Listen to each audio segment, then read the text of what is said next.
Alright guys, so like I promised yesterday, I'm going to be showing you guys the 2024 PvE team building guide that I want to share with you guys because I know a lot of players are coming back to the game or starting the game anew and might just be having a little bit of a harder time building a team that works and what to really focus on. So yesterday I shared with you guys cookies that you guys should be focusing on and building for all accounts, and most of those cookies are going to be recommended for building a team for World Exploration or PvE section. Alright, so let's quickly go over a couple of the things that I need you guys to understand before we build a team. And that is going to be the power level. So I've shared this with you guys before as well inside of how to increase power level, but power level does not mean much inside of this game. Yes, it does give you some self-confidence and it kind of shows, hey, I have a really good or strong team, but that is not all. Numbers can be pretty deceiving for this game, and that's another kind of, I would say, charm of Cookie Run Kingdom because it's just not a strictly number-based game.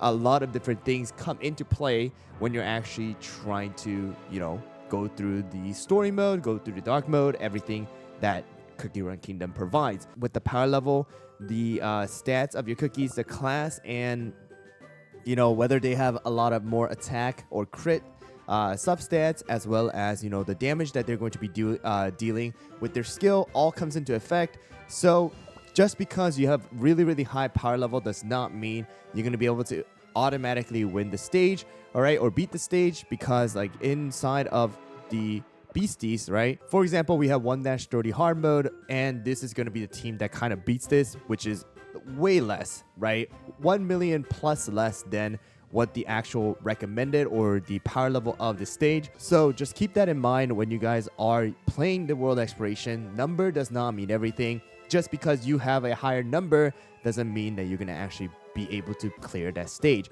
So now let's talk about, world exploration, PvE, and the team building for world exploration. I want you guys to have 3 different roles in mind. First one is going to be the tank role, and that can either be a charge cookie or a defense cookie, or sometimes even just random like ambush or healer are going to also work as a role of a tank, who are going to be in the front line tanking for the team, taking the damage and really just standing there as like a wall.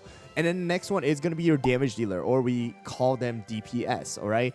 So DPS stands for damage per second, but these are the main damage dealers that are going to, kind of get rid of the enemies in front of you.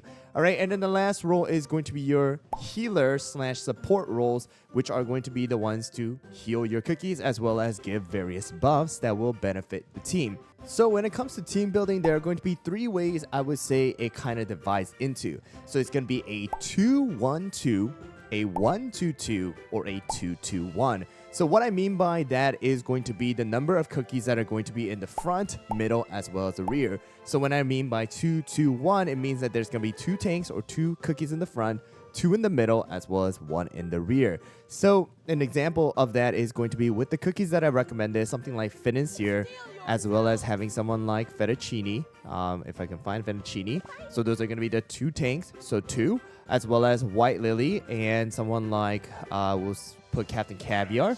And then last one is going to be someone like Snapdragon. All right, so now that is an example of a 2-2-1. All right, or if that's not the case and you want to do a 2-1-2, then you're going to have the 2 tanks, 1 damage dealer, and 2 support/healer.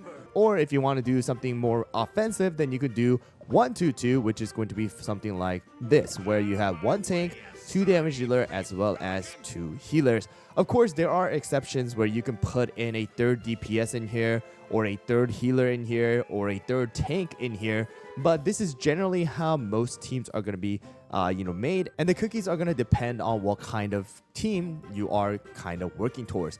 But the best one to keep in mind is going to be either a 2 tank, 2 DPS, 1 support, or 1 healer, as well as 2 tank, 1 DPS, 2 healers, and lastly 1 tank, 2 damage dealer, and 2 healer. In most cases, having 2 healers are going to be very beneficial for most of the team. All right, but now with the cookies that I've highly recommended, all right, let's kind of go over them and, let me just go over the toppings that I recommend you guys to use for each of them. All right, so first of all, let's just go over the kind of team that I recommend most players to have, and that is going to be actually like this. Literally, if you have a team like this, all right, of course, you know, we have an exception here with Creme Brulee being in rear and Pure Vanilla going to the middle. But if you have a team like this, in most cases, you're going to be able to beat a lot of the world exploration right now. Okay, of course, your power is going to be a lot less than mine because I do have a lot of ascensions on my cookies, but, you know, it's going to be really, really easy most of the way through. And then, of course, you can replace Creme Brulee for someone like White Lily in here. You can put in Black Pearl in here. You can put in Frost Queen in here. You can put Golden Cheese in here. But in most cases, that's how it's going to be. All right, but to kind of simplify a lot of things, let me just go over the recommended tanks that you can have. And you guys can really just choose out of these tanks when it comes to choosing your frontline cookies for world exploration. So out of these 5, all these 4 right here, excluding Crimson Coral, can be used together in a 2-2-1 or a 2-1-2. And all of them in world exploration should definitely use solid almond. So very, very simple. It's just going to be something like a full solid almond, and that is going to be beneficial for you in world exploration. And then, of course, you focusing on damage resist and cooldown is going to be beneficial.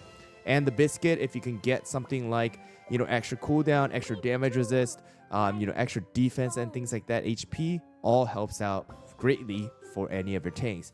And the one exception that we have is going to be our Crimson Coral. So Crimson Coral is going to be a cookie you strictly need to use by herself because her buff is going to be, you know, applied only when she is used as the single frontline cookie. So she is going to need to be used by herself, and that's why she is going to be more of a suitable cookie for a 1-2-2 comp. All right, and then for you know, Crimson Coral, a topping of full solid almond or full swift chocolate is perfectly fine, just because you gain so much damage resist from her buffs. And then, of course, for biscuit as well, the same thing goes for her.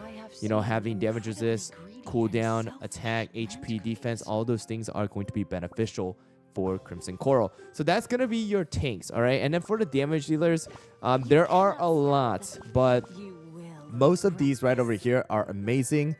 You have someone like, you know, Creme Brulee in here as well. So let's just quickly go over them. These are going to be your epic plus, all right? So which means like ancient legendaries as well as super epics.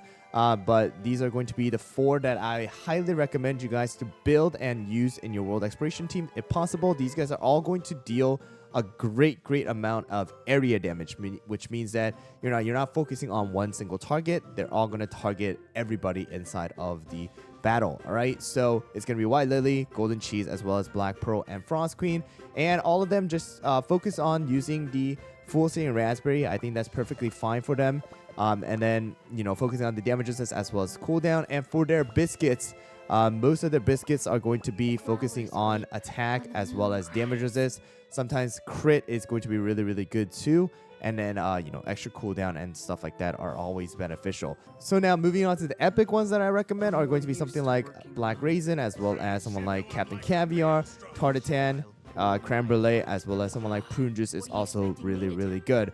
All right, so these guys are all going to be beneficial. I would say for them, most of them are going to use Full Searing Raspberry. I would say Full Searing Raspberry for Creme Brulee, Tartatan, as well as Captain Caviar. Our Black Raisin can use a full swift chocolate or full crit build, depending on whether you have the magic candy or not. And in my opinion, you should have the magic candy. And then lastly, Prune Juice is going to use full on swift chocolate for most of the world exploration stages. And the biscuits, all the same, just like the 4 of the epic pluses that I've shared with you guys. So that's going to be the recommended DPSs or damage dealers. And then lastly, it's going to be your healers. And inside our world exploration right now, there are only a couple. And it's going to really just be something like this. With we'll have this. And then we have some honorable mentions that I'm going to go over later. But these are going to be your main options for world exploration. All right, or PvE. So we have Snapdragon. I would say Snapdragon is just absolutely wonderful just because of the fact that you don't need to worry about Snapdragon dying. So Full Swift Chocolate are going to be for all 3 of these. And then lastly, for our cream puff, it's going to be full on juicy apple jelly. All right. So you need the crit in order to use the crit damage buff from cream puffs magic candy. And then parfait, you definitely want to have the magic candy plus 10 as well. But they also focus on the damages as well as some cooldown. And biscuits, again, same thing for them too. If you can get some, attack as well as cooldown, damage resist, as well as defense and HP and things like that, it's going to be beneficial. Their healing is based off of their attack stat. So that is the reason why you want to have extra attack too, if you can get it. Out of these, the honorable mentions are going to be someone like, I would say, from the healer side, someone like Rockstar is still pretty good. Cotton is not a bad option for most of the newer players nowadays. I would say right now, another very beneficial one is going to be Silver Bell with the damage resist as well as extra healing and stun. And Icicle Yeti is another pretty decent option and a niche option for certain stages as well. And they are going to use Full Swift Chocolate as well in World Exploration with the same biscuit types. But now going into the treasures, all right? Treasures, the standard is going to be, for Arena as well, it's going to be the same, but the standard is going to be something like this, where you have the scroll, jelly watch, as well as the whistle. So this is going to be the standard, but just keep in mind, if you do not have a level 12 epic jelly watch, do not use it and just use a common level 12. It is a 5% attack boost. It seems like a lot, but it is going to be beneficial to have a 25% cooldown reduction, right? Maxed out cooldown reduction, then that 5% attack. That 5% attack can easily be covered by a lot of different things, and it's in most cases, it's just going to be better to use a maxed out jelly watch, whether that be your epic one or the common one. All right, so that's going to be the case. And then for certain stages, something like the Explorer's Monocle to get rid of debuffs sometimes helps. The Enchanted Robe to buff up someone like, Creme Brulee or someone like Tartatan is beneficial. And then also the Feather is not a bad option to have someone revive. And then, in some certain cases, you might be able to see Scythe as well as the Rare Scroll being used. But again, these three are going to be your main three treasures that you want to use. So this is pretty much what I've kind of used inside of World Exploration, not only for my main account, but also for my free-to-play account. And you're going to be able to see that the World Exploration right now inside of the game has definitely decreased in difficulty. Of course, the higher and higher stages you go, as 17 and 18 right now, those two newest episodes besides the beasties, it's gonna be pretty hard. But I would say, in most cases, you're gonna be able to beat it with the standard 2-1-2 or 2-2-1 or a 1-2-2, depending on how you guys use it. And that's how I also beat it on my free-to-play account for the beasties. So I hope you guys found the video helpful. Again, those are the recommended cookies as well as how you guys should really be focusing on building your team and the standard treasures that you want to use for World Exploration. Again, power level does not mean everything in this game, guys. There's a lot of different little things that go into play and plays an important role in actually beating certain stages. So keep that in mind. Hope you guys found the video helpful. Let me know down in the comments below what you guys need help with, if you guys need anything. And I'll see you guys all on the next one.